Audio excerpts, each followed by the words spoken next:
Oke, assalamualaikum warahmatullahi wabarakatuh. Semangat pagi. Wah, pagi luar biasa. Oke.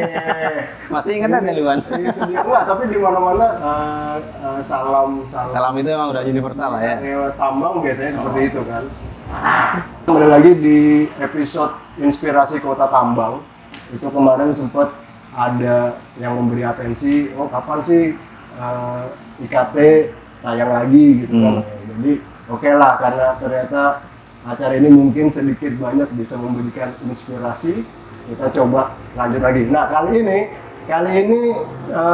kita punya narasumbernya itu sudah saya incar sejak lama. Ini incaran sejak lama dan ini penting sekali ya, penting sekali. Kadang-kadang nggak semua orang tahu, terutama yang basicnya teknis, basicnya engineering, itu kayaknya nggak banyak yang paham tentang internal audit. Internal audit. Makanya saya undang di sini bosnya internal audit di perusahaan tambang batubara di Sangatta, gitu ya. Beliau juga dulunya berangkatnya bukan langsung internal audit kan? Iya, bukan. Dari engineering, gitu ya. Pak Priyo Widodo, mungkin bisa perkenalkan dulu. Oke, salam kenal. Terima kasih. Assalamualaikum warahmatullahi wabarakatuh. Ya, perkenalkan, nama saya Priyo Widodo. Saat ini posisi saya sebagai Superintendent Internal Audit di PT. Oke. Ya, seperti yang tadi Mas Iwan sampaikan ya. Jadi saya sebenarnya mengawali karir di bukan sebagai Internal Audit, Wan. Siap. Jadi 2010 saya bergabung di sebagai GDP. Waktu itu bergabung di haul truck. Oke. Jadi saya sebenarnya murni teknik ya, murni teknik. Iya. Baru kemudian disiplinnya? saya teknik elektro. Teknik elektro. Teknik elektro. Baru kemudian pada 2015, 2017, saya migrasi lah, hijrah gitu ya, bergabung dengan divisi internal audit. Oke. Ya, so far berarti dari 2017 sampai sekarang sudah tahunan. 6 tahun ini. Oh, jalan 6 tahun ya, udah lewat 5 tahun. Ya. Itu dulu waktu 2017 ya termasuk saingannya yang mau jadi audit kan saya juga gitu ya. Nah, itu ternyata Mas Priyo inilah yang akhirnya menjadi subten di tahun 2017 di internal audit. Gitu ya. Nah, tapi memang waktu itu tesnya tuh bener-bener saya nggak pikir awalnya. Tesnya tuh ada Excel gitu kan, ada Excel. Masih ingat ya? Ada Excel, list, apa mungkin list transaksi atau apa gitu, disuruh mencari keanehan dari list Excel itu. Nah, apa sih hubungannya sama internal audit? Gitu loh. Jadi saya cerita yang paling basicnya ya. Jadi secara definisi, Wan. Iya. Jadi internal audit itu sebenarnya sebuah aktivitas ya, yang ya dia objektif dan independen untuk memberikan jaminan dan konsultatif gitu ya. Itu secara definisi yang dinyatakan di dalam jadi internal audit itu punya namanya IPPF. Itu adalah standar praktisnya internal audit yang berlaku universal di seluruh dunia. Jadi kalau orang nanya SOP-nya internal audit apa ya? SOP-nya itu IPPF itu. Tuh. Nah, jadi di situ didefinisikan seperti itu. Nah, kaitannya dengan tadi, jadi sebenarnya internal audit itu ada banyak ini ya. Kalau saya nyebutnya sih ada banyak fase gitu ya, ada banyak fase. Di fase yang paling mendasar itu internal audit ya sekedar yang paling simpel. Paling simpel itu kayak misalnya checklist. Iya. Nah, kali itu kalau dirimu mungkin pernah dengar lah ya, internal audit ini apa sih ya? Ya paling simpelnya itu checklist. Jadi memeriksa kesesuaian antara praktik terhadap SOP, biasanya begitu. Nah itu di tataran atau di fase yang paling sederhana gitu kan. Nah tetapi di ini internal auditnya itu bisa dibilang sudah berada di fase yang lebih tinggi atau yang lebih advance gitu ya. Yang mana memang ini ya bisa dibilang satu kebanggaan sih Wan. Kenapa menjadi kebanggaan? Karena pertama, tidak semua fungsi internal audit di perusahaan itu mengerjakan yang kita kerjakan gitu kan. Dan ini betul buat saya suatu kebanggaan gitu. Nah, apa yang kita kerjakan? Yang kita kerjakan di tahap selanjutnya itu adalah melihat substansi. Jadi kadang-kadang prakteknya sesuai SOP gitu. Misalnya katakanlah begini, approval gitu kan. Betul sudah ditandatangani atau sudah disetujui oleh yang punya otoritas, katakanlah superintendent, manajer dan seterusnya. Tapi apakah tanda tangan itu menunjukkan bahwa substansinya itu benar? Nah itu kan harus diperiksa kan. Nah itu yang kami kerjakan. Nah, jadi level kami saat ini atau fase kami saat ini adalah melaksanakan internal audit yang sifatnya mereview substansi dari suatu aktivitas. Secara formalitas, mungkin suatu proses atau suatu aktivitas itu sudah betul secara formal gitu ya, secara legal sudah betul, sudah ditandatangani sesuai SOP gitu.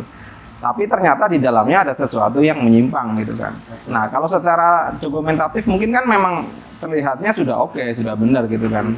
Nah tapi kita memeriksa lebih jauh lagi dengan cara mereview substansinya. Apakah betul, katakanlah begini, proses receiving misalnya gitu ya, ditandatangani menerima 3 gitu kan, 3 barang misalnya. Nah apakah betul yang diterima 3 gitu kan. Nah kalau misalnya betul 3, apakah barangnya sesuai gitu kan.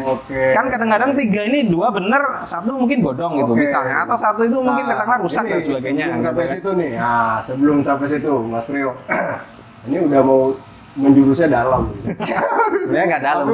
Tapi sebelum sampai situ,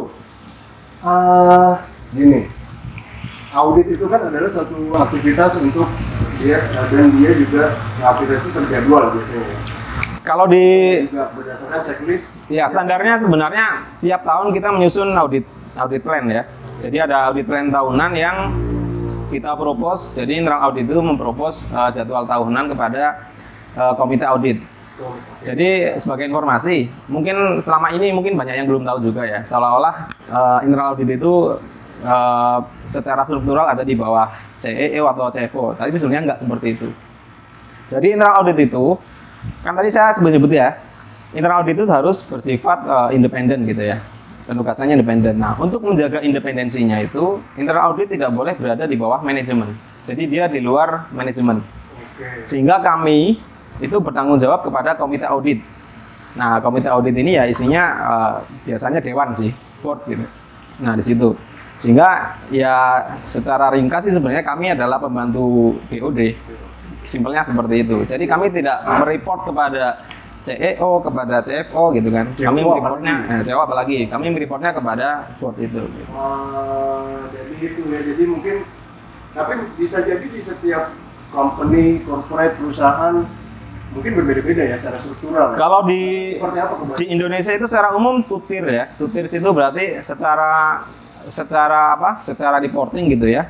Itu tetap kepada itu tadi komite audit gitu kan. Tapi kan secara day to day operasional gitu kan, kami kan punya cost code gitu ya. Nah, yang mana cost code itu pasti ada yang mengotorisasi. Nah, di aspek itulah kami tetap butuh otorisasi dari chief atau manajemen itu, tapi lebih kepada aspek operasional gitu. Tapi untuk reporting aktivitas dan seterusnya kami bertanggung jawab kepada komite audit yang mana isinya board itu tadi. Di Indonesia secara umum seperti itu. Indonesia secara umum walaupun baik itu swasta, baik itu BUMN, ya, itu seperti itu. Seperti itu. Kebanyakan di Indonesia. Ya. Modelnya two-tier seperti itu. Oke. Nah, itu tadi. Dan tadi juga sempat disampaikan kan, apa namanya? Audit itu bukan hanya kesesuaian antara SOP, ya kan, SOP dengan operation misalnya, SOP prosedur dengan aktualisasi di lapangan, tetapi juga sampai ke dokumentasi. Nah, apa sih sebenarnya bedanya internal audit ya selain secara struktural tadi, internal audit dengan audit yang lain. Karena kan kemarin ada teman, ada rekan kerja, dia seorang engineering, basicnya mining engineering. Sempat ada open recruitment di perusahaan di Sangatta gitu kan, ada open recruitment internal audit ya kan. Mau ngelamar internal audit itu apa sih gitu kan, penasaran. Ini kan sama aja ya seperti kita audit kesesuaian operasional di lapangan, dalam bayarannya seperti itu kan.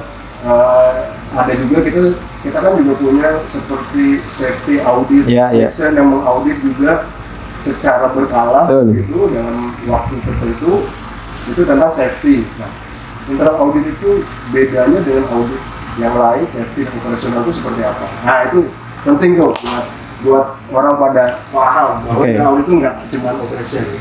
Ya, jadi kalau secara mandat ya, mandat kami itu tertuang di audit charter ya. Audit charter itu ditandatangani oleh presiden direktur dan presiden komisaris perusahaan. Nah, di audit charter itu kita memiliki kewenangan untuk mengaudit segala hal. Jadi skopnya adalah semua. Jadi kalau ngomong skop ya semua. Kami bisa mengaudit semua gitu.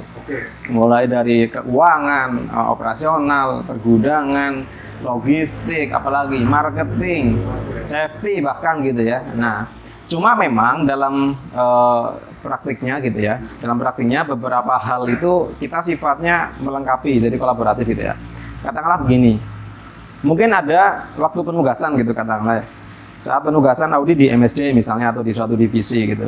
Ya. Nah, kita melihat bahwa di sana sudah sering atau sudah rutin dilakukan audit safety gitu.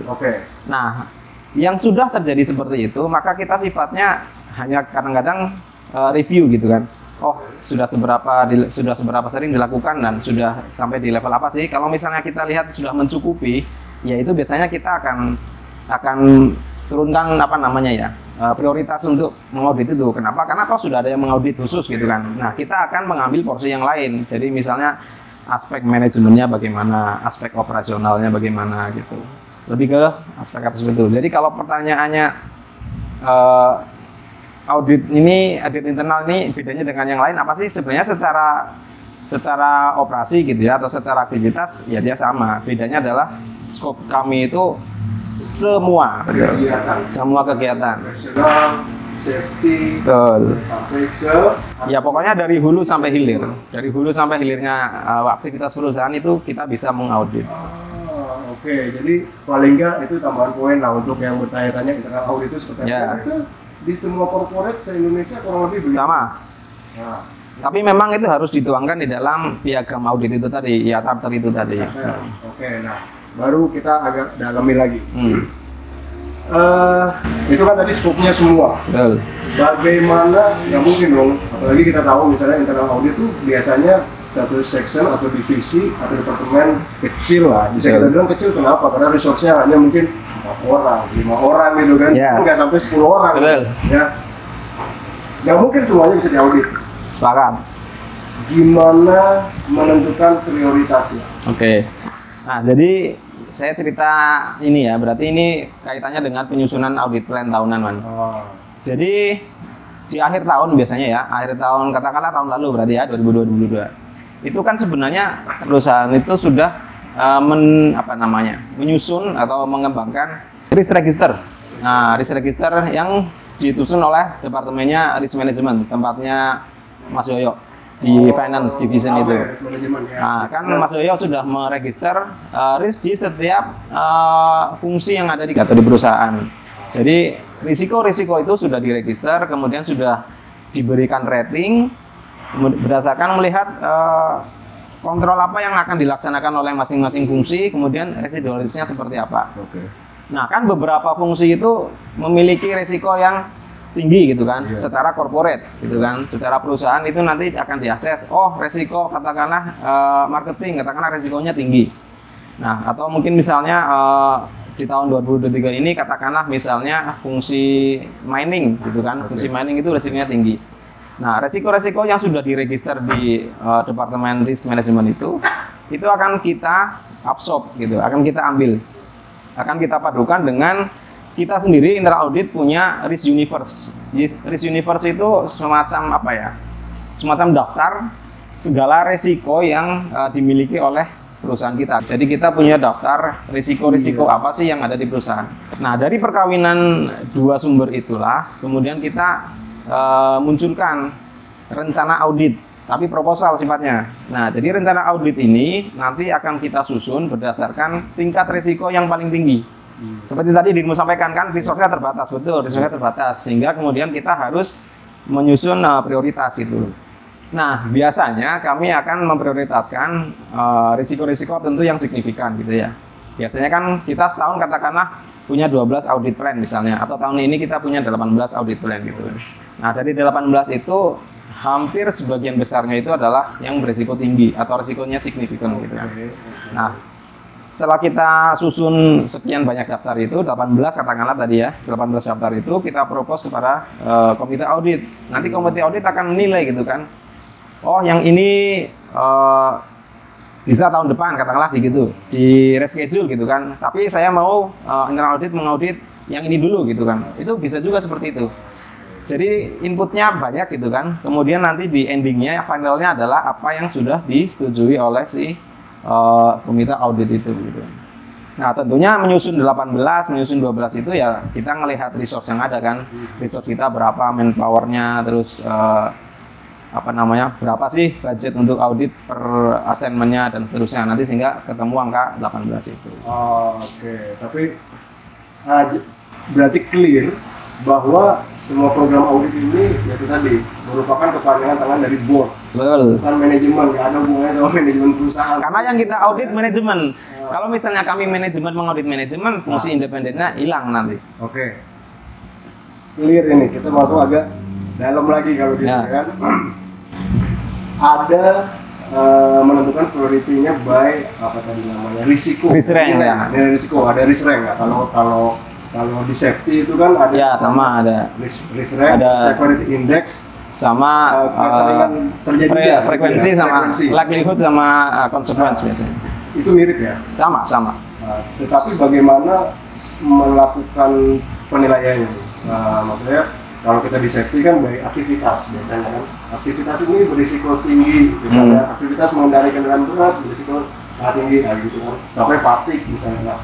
Kalau di internal audit kan menilainya secara manajemen proses gitu ya. Enggak selalu. Jadi sebenarnya kami pakai outputnya dari teman-teman risk management itu. Jadi kan mereka dalam menyusun resiko tingkat resiko itu atau risk rank itu kan sebenarnya sudah mengakses itu tadi kan likelihood sama consequence scale-nya itu tadi kan, frekuensinya kira-kira seberapa sering akan terjadi atau seberapa potensi akan terjadi dan kalau terjadi konsekuensinya seperti apa sih gitu kan. Nah, itu kan mereka sudah menilai berdasarkan itu. Nah, itu yang kita ambil. Kemudian memang nggak kita ambil mentah-mentah gitu ya. Kita akan padukan juga dengan risk universe kita. Karena di risk universe kita itu sebenarnya kita sudah susun juga nih resiko-resikonya, Wan. Memang ada beberapa area yang kadang-kadang begini. Kan kita rule of thumb-nya kami itu adalah kalau resikonya signifikan dan tinggi itu harus diaudit tiap tahun gitu kan. Nah, kemudian yang resikonya menengah itu per 2 tahun. Kalau resikonya low berarti per 3 tahun gitu kan. Nah, masalahnya adalah yang resikonya tinggi dan menengah itu meskipun diaudit tiap tahun itu nggak habis. Ada terus. Jadi kan kebayangkan kemungkinan yang resikonya menengah dan rendah itu nggak akan pernah diaudit gitu. Maka kemudian kadang-kadang kita selipin tuh. Yang resikonya menengah ya kita masukin gitu kan, kita susun lah gitu ya, maksudnya agar segala area itu bisa setidaknya kita pernah audit lah, kira-kira seperti itu gitu. Oke, kalau untuk risk rank mungkin kita clear lah, semua pasti bisa pahamin risk rank, severity dan frekuensi. Nah, kita mau coba ambil dalam contoh misalnya kan. Kalau nggak salah dengar, ini agak nyerempet. Kalau nggak salah dengar gitu, saya tuh atau kita tuh sering mendengar, oh ada karyawan yang istilahnya kena sanksi, ya kan? Kena sanksi misalnya. Ada karyawan di perusahaan kena sanksi. Kenapa gitu? Kok bisa kena sanksi? Bisa. Emang kenapa sih dia gitu kan? Biasanya kalau di mining, biasanya di operation akibat insiden, akibat salah prosedur, secara operation gitu ya, sanksi. Nah ini katanya, ini kemarin habis temuan internal audit, kenapa gitu kan? Kok bisa habis temuan? Ya ada istilahnya penyalahgunaan posisi atau produk yang terkait dengan perusahaan gitu yang terlibat di dalamnya. Nah, dan kejadiannya itu cukup banyak gitu, cukup banyak lah kayak saya tidak perhatikan pasti secara statistik dalam setahun itu bisa ada berapa kejadian yang seperti itu yang saya dengar gitu, tetapi hampir tiap tahun pasti ada yang yaitu kenapa dia kena temuan internal audit, waduh serem banget gitu kan. Itu hasil dari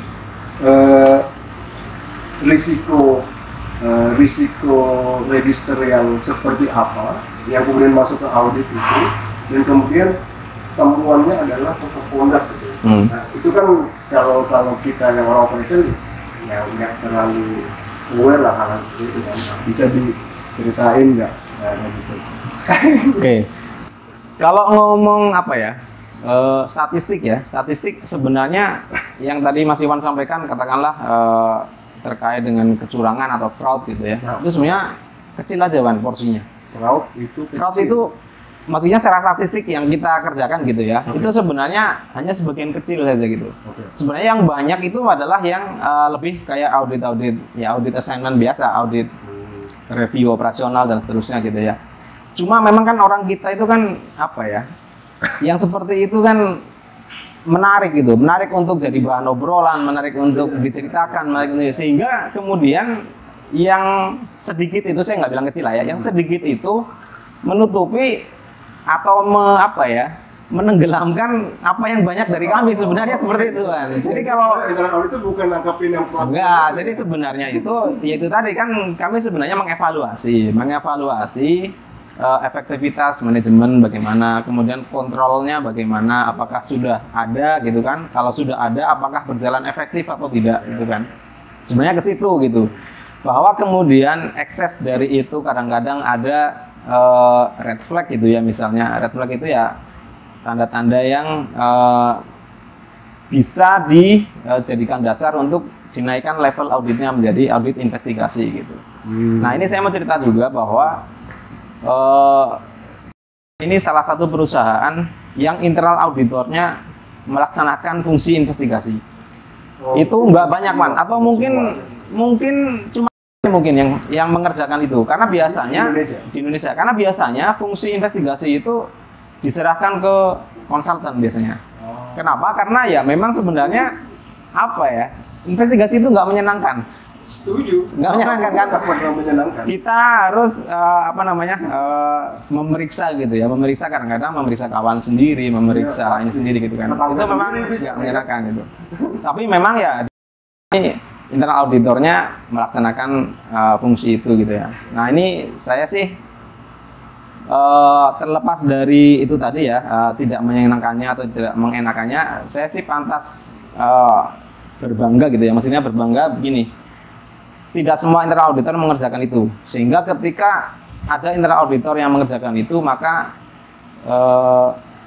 paparan atau exposure-nya dia itu terhadap fungsi internal audit itu menjadi lebih luas lagi gitu. Sehingga kalau misalnya ada yang nanya apa peranmu sebagai internal auditor gitu kan, ya minimal sekali kami sudah memberikan rekomendasi untuk improvement gitu.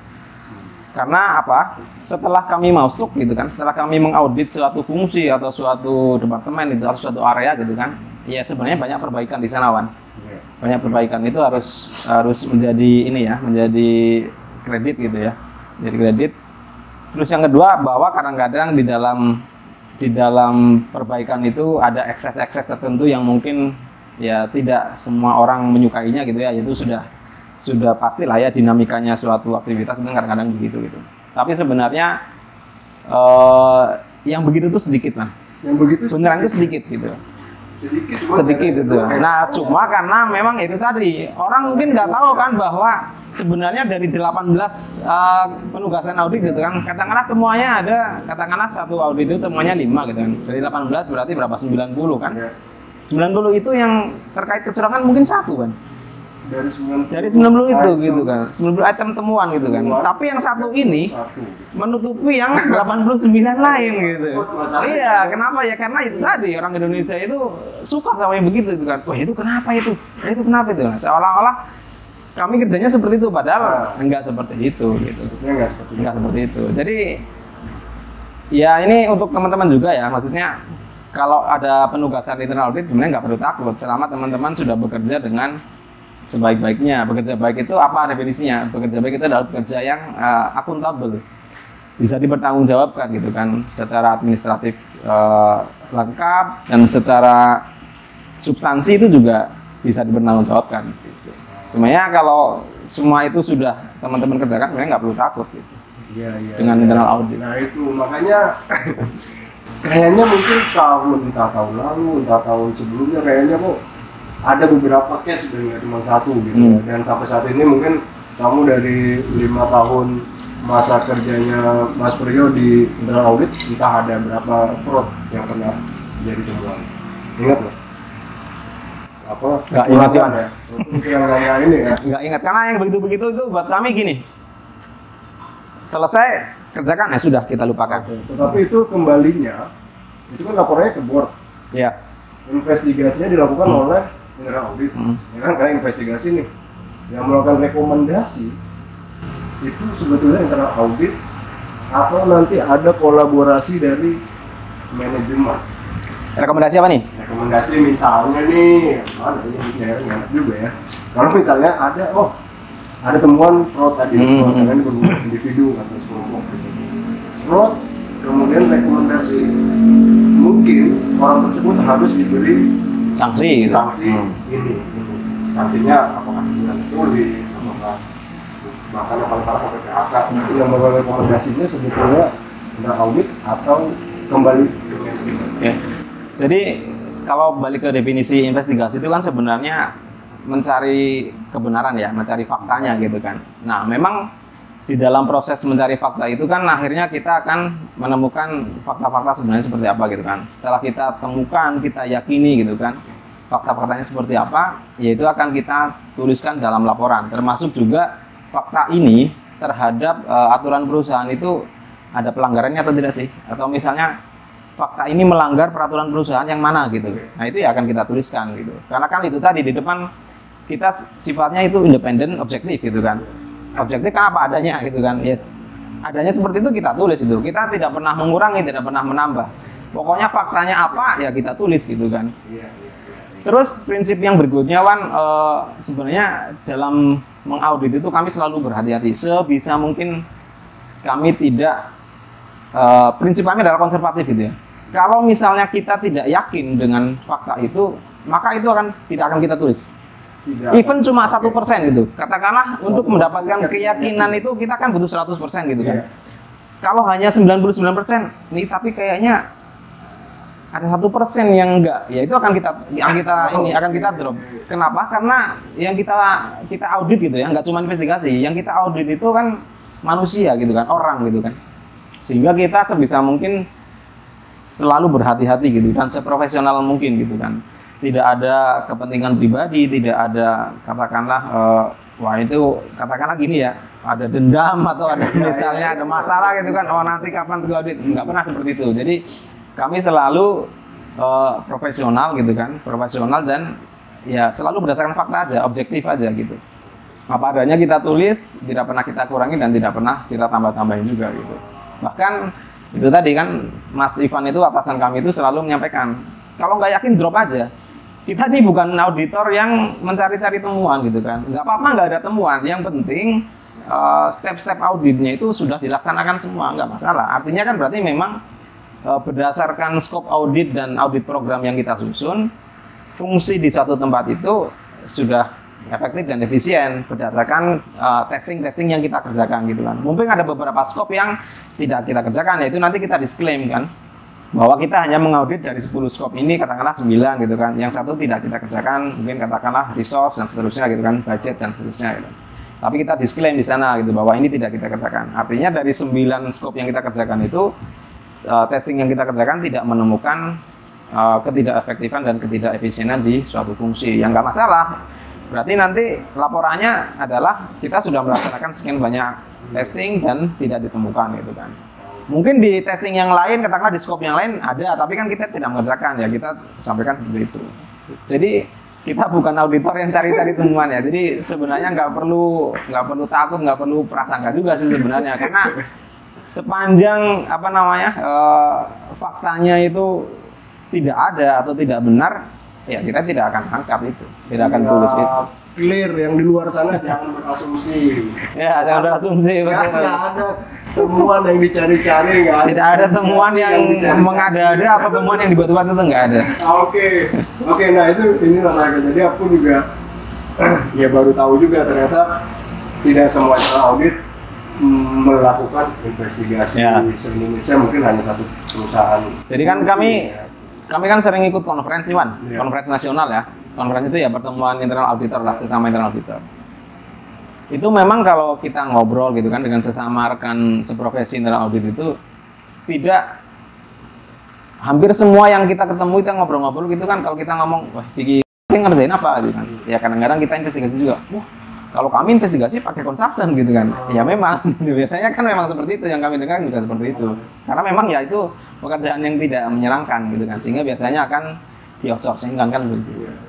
Sama satu lagi, Wan, mumpung masih inget gitu ya, kan tadi kan Demo menyampaikan apakah ada ininya manajemen gitu kan. Nah memang dalam fungsi atau aktivitas internal audit itu sukses atau tidaknya rekomendasi audit itu sebenarnya kembali kepada komitmen dan keseriusan dari manajemen untuk melaksanakan itu, memfollow up itu gitu. Kalau mereka memang serius komitmen gitu kan untuk melaksanakan atau mengeksekusi rekomendasi, ya insya Allah sih teman-teman internal audit itu akan memberikan nilai tambah untuk perusahaan. Oke, jadi ya sebenarnya, tapi kan sejauh ini ada nggak manajemen yang melakukan intervensi saat internal audit melakukan audit ya?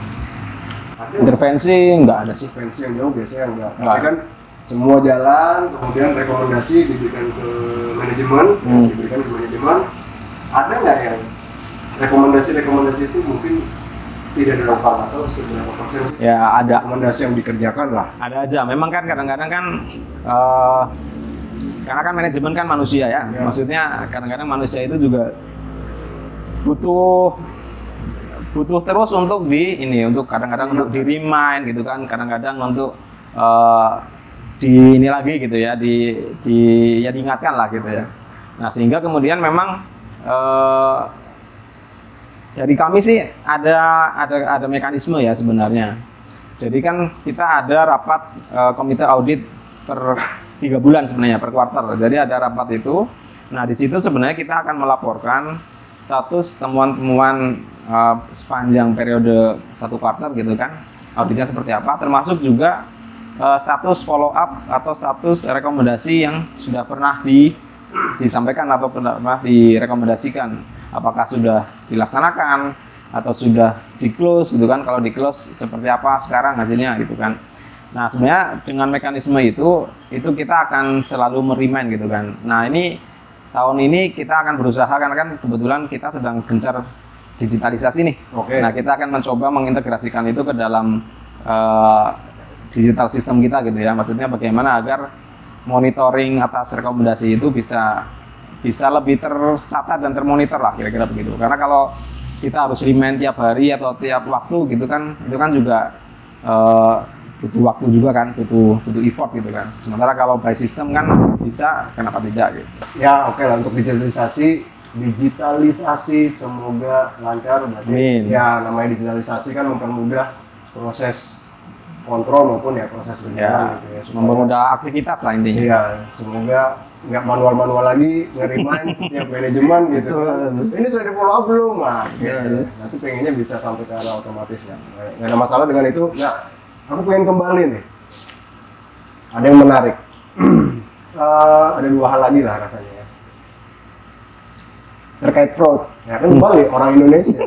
Orang Indonesia sukanya bahas yang fraud, kecurangan, ya kan, kerugian yang diakibatkan oleh individu. Nah, gitu itu senang. Oke. Silakan gimana kalau nyampaikannya lebih enak ya. Seberapa parah?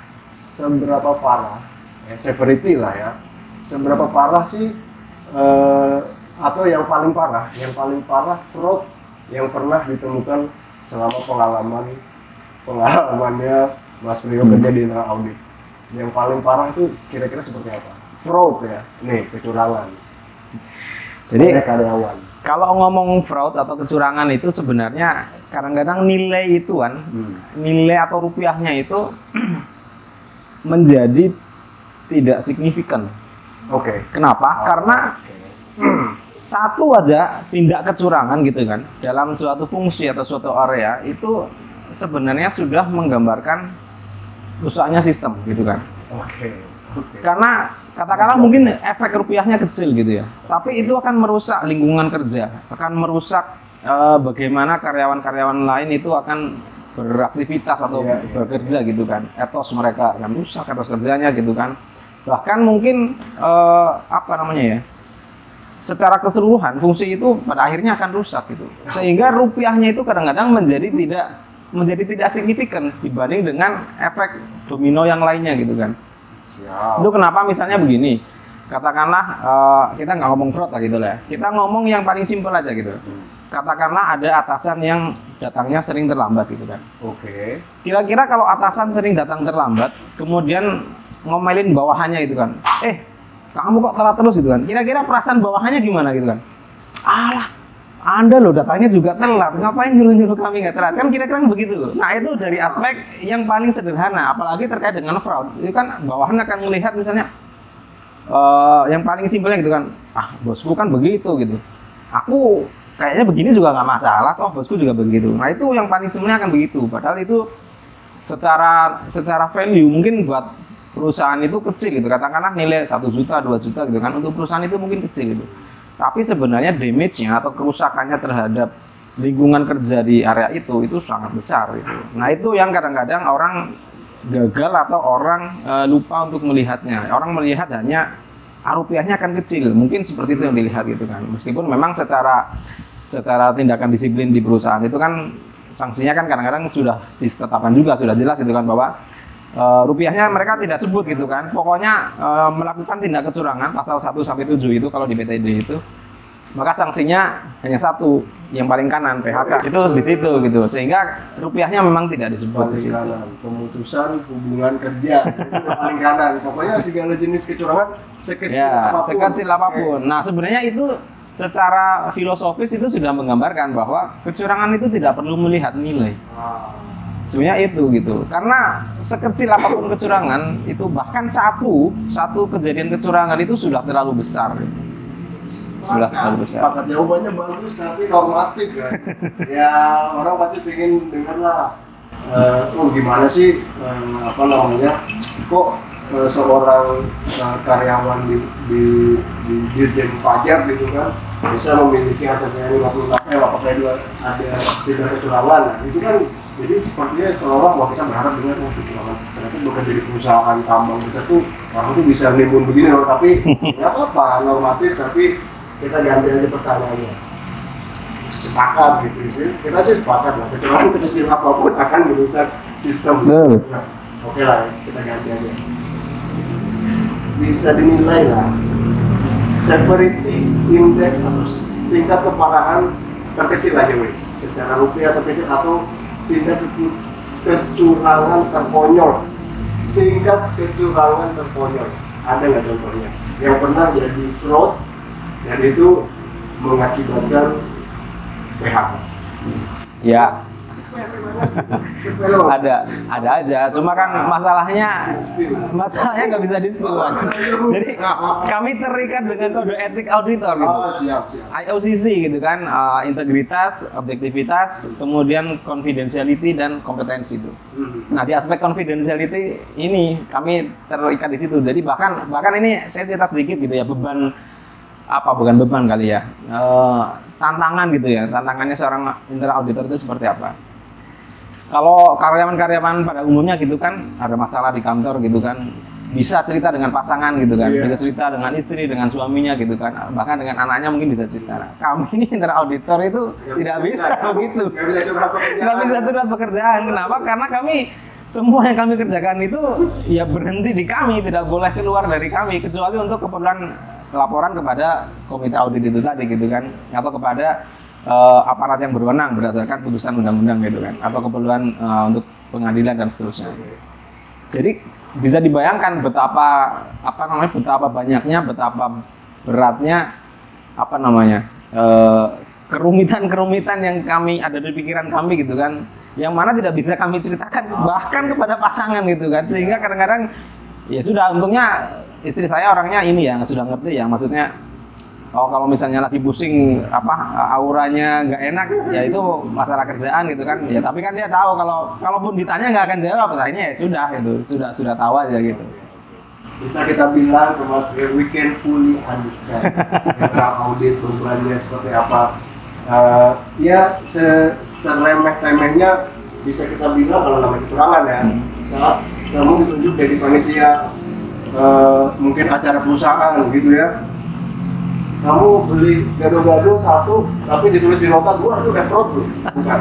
Kalau itu udah jelas kawan, udah jelas lah.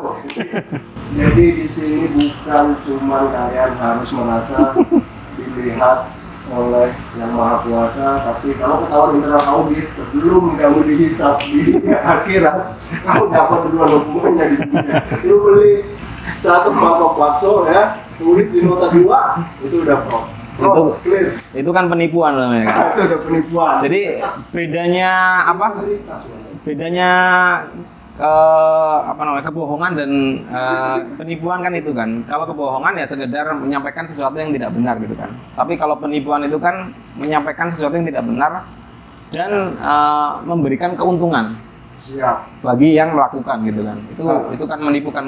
Ya, ada aspek concealingnya gitu. Saat ini ya, saat investigasi lah. Audit bidik. Maksudnya seberapa dalam kita menggali. Ya tadi lah sepele misalnya aja nih itu ada flow temuannya seperti itu gitu kan. Apakah kita bisa membedakan antara kesalahan atau kecurangan secara sengaja? Kelalaian dengan ini. Kelalaian dengan kecurangan. Ya ini pertanyaan bagus. Itu sering ditanyakan juga ke kami gitu kan. Mas, itu kan hanya lalai saja gitu kan. Ya. Jadi memang di depan tadi saya sudah sampaikan sebenarnya kan bahwa ketika kami tidak yakin dengan suatu temuan atau fakta-faktanya tidak lengkap, maka itu akan kita drop gitu kan. Temuan itu akan kita drop gitu.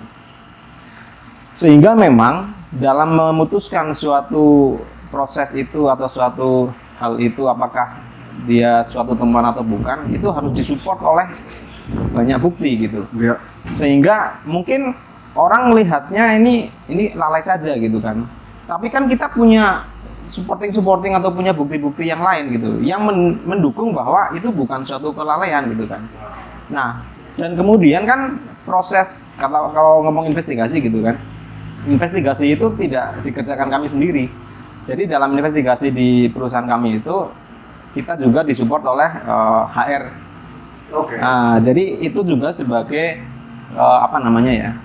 bagian dari kontrol gitu ya, bahwa bukan internal audit saja ini loh yang mereview bukti-bukti atau mereview fakta-faktanya gitu, tapi juga oleh HR division gitu kan, untuk melihat fakta-faktanya juga. Karena kan semakin banyak kepala kan mungkin semakin banyak perspektif, semakin banyak sudut pandang yang mungkin kami gagal gitu kan, atau kami mungkin terlewat untuk melihat, tapi kemudian mungkin HR melihatnya oh enggak itu seperti ini, sehingga kemudian bias-bias itu bisa kita minimalkan atau kita hilangkan, sehingga memang ya faktanya ya bisa dikonklusifkan secara utuh gitu, tidak kurang. Objektivitas. Betul. Nggak akan mungkin satu kepala bisa menentukan secara objektif. Betul. Minimal ada 2 kepala. Betul. Tadi kepala internal audit sama kepalanya HR.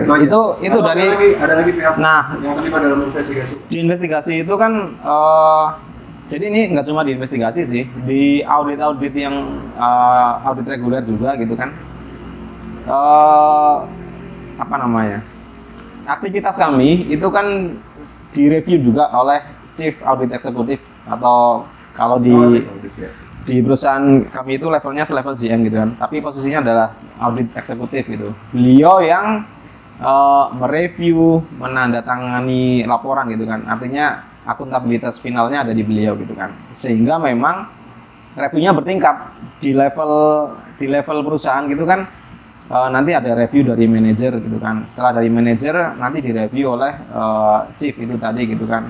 Nah, kemudian nanti setelah selesai draftnya itu kita review juga peer gitu kan, dengan sesama lead gitu kan, sesama rekan-rekan auditor dalam satu tim itu kan, yang beda tim tapi dalam satu departemen gitu kan, untuk melihat ini kira-kira fakta seperti ini bagaimana sih gitu. Jadi insya Allah yang kami keluarkan itu sudah melalui review yang berkualitas dan bertingkat. Jadi kalau misalnya ada pertanyaan itu tadi kayak misalnya itu kan hanya seperti itu gitu kan, ya secara simpel sih kami bisa bisa membuktikan bahwa tidak seperti itu. Kalau misalnya itu sudah kami angkat dalam sebuah laporan gitu kan, itu pasti sudah valid dan sudah diuji dengan berbagai macam kemungkinan gitu kan, sehingga kemudian kita bisa menyimpulkan bahwa temuan itu valid gitu kan. Terlebih ditambah lagi tadi yang mengerjakan penugasan audit itu, kalau misalnya dia investigasi kan tidak cuma internal audit tapi juga dari HR division. Sebenarnya mau nanya, tapi kayaknya udah dijawab tadi, yaitu gimana sih perasaannya dari audit? Apakah ya sedikit mungkin mau ditambahin, apakah merasa menjadi public enemy atau enggak juga sih? Ya kan udah tertutup. Ya. Tapi kalau udah dijelasin harusnya. Sebenarnya ya saya nggak tahu ya apakah kemudian orang-orang melihat kami ini sebagai public enemy atau tidak gitu ya. Tapi ya ini mungkin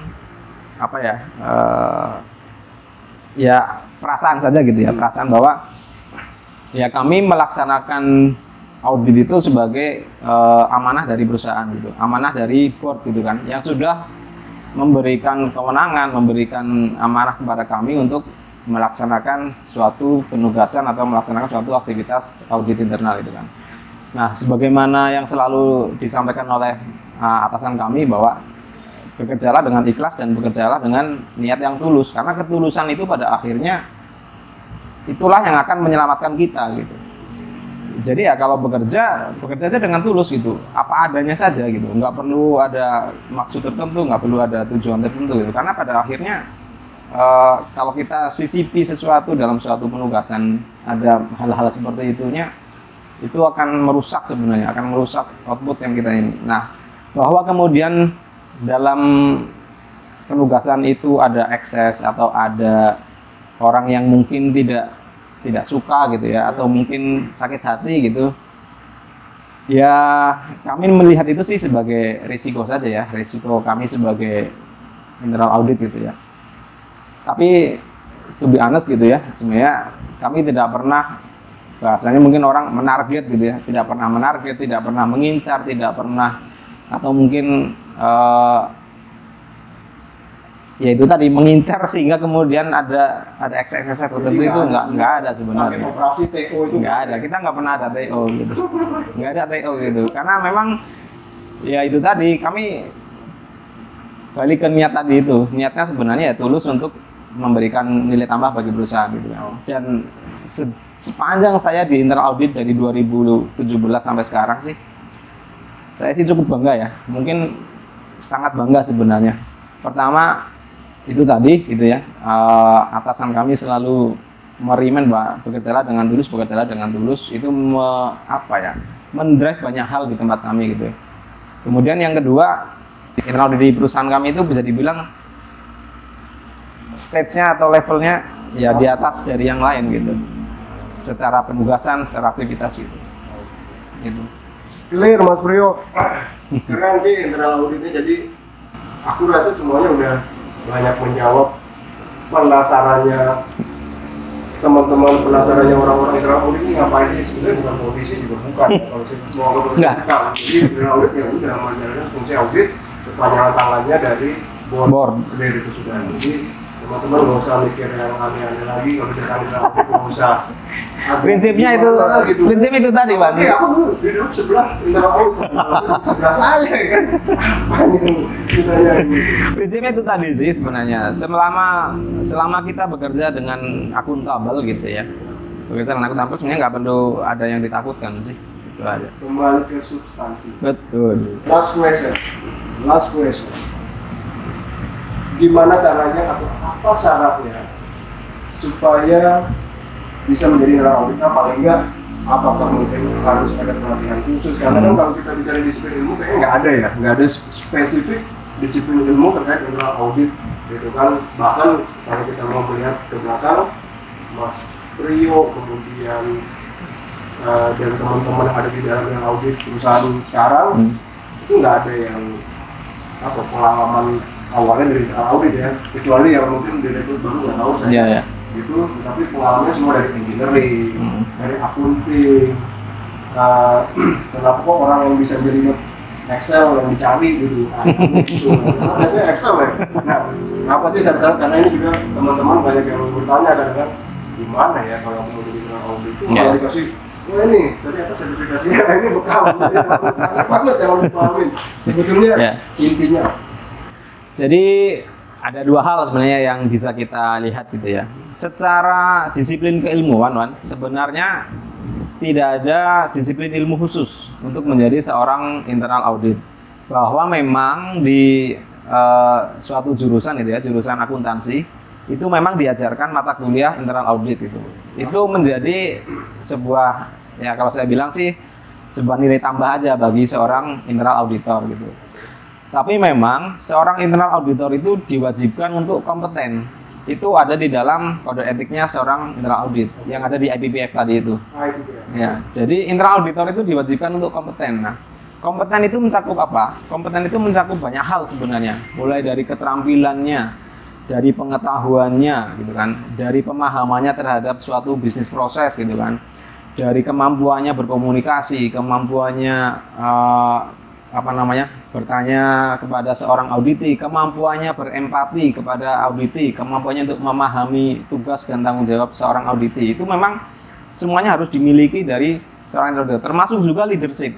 Mungkin orang-orang melihat bahwa internal auditor itu nggak ada bawahannya, itu nggak ada fungsi leadershipnya. Nah, ini saya coba jawab di sini gitu kan.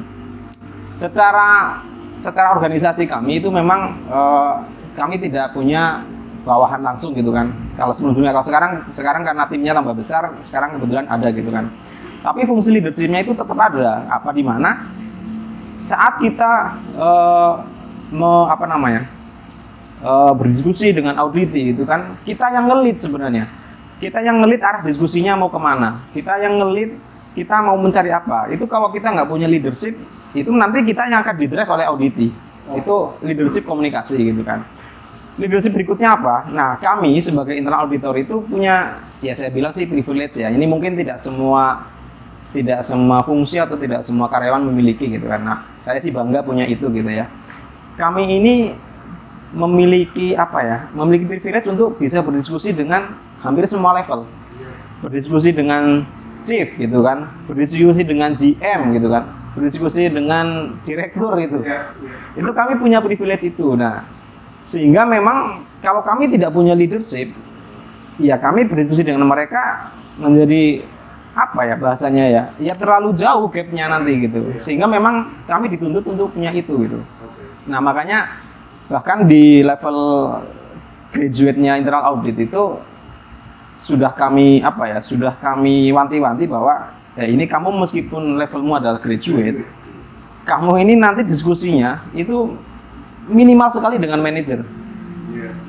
Bahkan mungkin akan lebih sering dengan GM gitu kan. Sehingga kamu harus siapkan mentalmu itu sebagai seorang lead yang ya minimal setara dengan manajer atau setara dengan superintendent meskipun kamu grade DP gitu kan. Kenapa? Karena kamu nanti minimal akan berdiskusi dengan level-level GM. Bahkan kadang-kadang dipanggil oleh CEO atau COO atau CFO untuk diskusi-diskusi hal-hal yang katakanlah lebih khusus dan seterusnya gitu. Sehingga memang ya kami harus memiliki leadership itu gitu. Jadi kalau tadi ditanya apakah ada disiplin ilmu khusus untuk menjadi auditor, ya sebenarnya tidak ada. Tapi memang mata kuliah internal audit itu diajarkan di salah satu jurusan akuntansi di ilmu ekonomi, biasanya begitu. Tapi kemudian untuk menjadi seorang auditor itu apakah hanya bisa seorang akuntan? Enggak juga. Kenapa? Karena buktinya saya basicnya adalah teknik engineering gitu kan. Anissa rekan saya akuntan gitu kan. Mas Anwar backgroundnya adalah teknik juga, teknik tambang malah gitu kan. Nah memang itu tadi sebenarnya yang diwajibkan di dalam IPPF itu adalah auditornya itu kompeten gitu kan. Nah sehingga katakan begini, mungkin saya nggak kompeten di fungsi accounting atau di terkait dengan accounting, ya berarti saya tidak bisa melakukan audit yang terkait dengan fungsi accounting gitu. Tapi kan saya punya partner yang bisa mengaudit itu, sehingga ya auditnya nanti akan satu tim itu saling melengkapi. Oke, nanti di fungsi accounting yang mengaudit adalah partner saya mengaudit fungsi lain yang saya kompeten di bidangnya gitu kan. Nah, yang disyaratkan oleh standar internal audit itu seperti itu gitu. Oke, jadi kita bicara kompetensi, ya berarti tentang soft skill, bisa kita ya, bawa menjadi soft skill. Mayoritas soft skill sebenarnya. Wawasan terkait dengan proses bisnis yang harus pahamin gitu. Betul.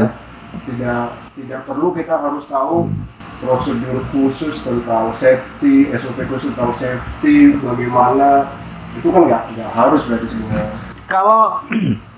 Kalau secara umum sih saat kita melakukan penugasan, kita sih minimal sekali kenal atau mengetahui mengetahui bahwa di sana ada prosedur untuk mengatur ini, bahwa detail isinya apa mungkin kita tidak sampai ke situ gitu. Tapi kemudian ketika kita diajak berdiskusi dengan auditi gitu kan, ya kita harus punya wawasan tentang itu, bahwa mungkin detailnya kita belum, tetapi best practice-nya kita sudah harus punya. Sehingga kalau auditi, ya kan kalau auditinya ngobrol gitu kan, atau diskusi dengan auditornya, ini auditornya nggak ngerti sih, dari tadi dijelasin, kan lama-lama kesel juga kan. Nah makanya kami menghindari itu, sehingga kemudian kami selalu berusaha untuk belajar dulu. Jadi kami itu setiap kali penugasan selalu belajar Wan. Jadi belajar dulu sampai kami beneran ngerti gitu kan. Oh di sana itu kalau fungsi begini maka aktivitasnya adalah ABCD, best practice-nya adalah EFGH gitu kan, 1, 2, 3, 4 dan seterusnya. Sehingga ketika ngobrol dengan auditi itu, auditnya juga merasa dihargai gitu kan. Oh ini auditornya sebelum kesini sudah belajar nih, sudah ngerti, sehingga mereka nggak sebel lah kira-kira begitu. Karena kan ya defaultnya itu kalau auditor datang itu kan auranya sudah sebel, sudah mengganggu dulu kan. Auranya sudah mengganggu. Nah, ini ngerusuhin mulu gitu kan. Sehingga kami ya berusaha lah semaksimal mungkin untuk meminimalkan gangguan itu gitu ya, dengan cara belajar, dengan cara berempati itu tadi, membangun skill komunikasi itu tadi. Oke. Aku pikir kayaknya udah cukup jelas. 1 jam ya? Hampir 1 jam kayaknya udah berisulah audit. Seperti biasa, kalau masih ada yang penasaran atau ingin bertanya lagi lebih detail, bisa bertanya di kolom komentar di bawah. Mas Priyo, siap. Terima kasih. Sama-sama. Hadir di narasumber kali ini dan semoga ini memberikan wawasan yang cukup buat teman-teman semua. Saya juga menjadi lebih menambah wawasan tentang audit. Karena kebetulan saya juga punya adik kandung bekerja di internal audit salah satu BUMN. Dan ternyata kenapa kok ada beda? Ternyata seperti ini penjelasannya. Semoga sukses internal auditnya ke depan. Amin. Makasih. Apakah bisa kita bilang semakin besar organisasinya semakin baik? Saya bisa bilang seperti itu, tetapi apakah masih ada rencana rekrutmen internal audit? Sebenarnya ini kayak dua sisi mata pedang kan. Semakin banyak, karena kami kan rasionya adalah jumlah assignment gitu. Jadi semakin banyak tim tidak semakin meringankan tugas sebenarnya, tapi sebenarnya akan menambah jumlah penugasan, sehingga sebenarnya repot atasan sih. Jumlah review yang perlu dilakukan atasan semakin nambah gitu kan. Jadi sebenarnya di situ sih dilemanya. Cuma memang dengan semakin banyak tim itu semakin kompleks disiplin yang kita miliki kan, semakin lengkap gitu kan, sehingga yang mungkin beberapa area nggak bisa kita audit karena kita nggak punya kompetensinya. Kemudian kita sekarang punya, Ya sebenarnya lebih ke situ sih. Tapi ya itu lagi dua sisi mata pedang kan. Kita mau pakai untuk ke kiri, tapi nanti konsekuensinya berarti jumlah reviewnya nambah dan seterusnya. Oke, nggak ada spill-spillan ini. Ada lagi nggak? Soalnya kalau kulihat, wah kayaknya belum semua kegiatan atau bagian dari bisnis proses perusahaan yang tercakup dalam disiplin atau experience-nya si internal auditor gitu. Bisa dibilang kayaknya ada satu atau dua lagi yang berikutnya. Ada nggak?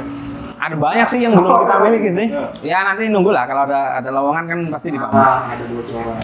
Mau ke internal audit yang jiwa auditnya itu besar, yang ingin menegakkan, yang ingin bekerja ikhlas dan tulus. Ya kan sebenarnya di mana-mana ya. Ya sebenarnya ikhlas dan tulus itu tidak hanya di internal audit, di tempat dimanapun lah, dimanapun kita bekerja gitu kan. Itu ya harus begitu sih. Siap. Karena itu akan mendrive dan mengkonstruksi banyak hal sih. Segala kebaikan kan sebenarnya bersumber dari situ. Ingat, sebelum kamu dihisap di hari akhir, di dunia masih ada internal audit. Sekian dari kami, terima kasih Mas Rio, sukses terus. Sip. Salam buat teman-teman semuanya. Siap. Assalamualaikum warahmatullahi wabarakatuh. Waalaikumsalam.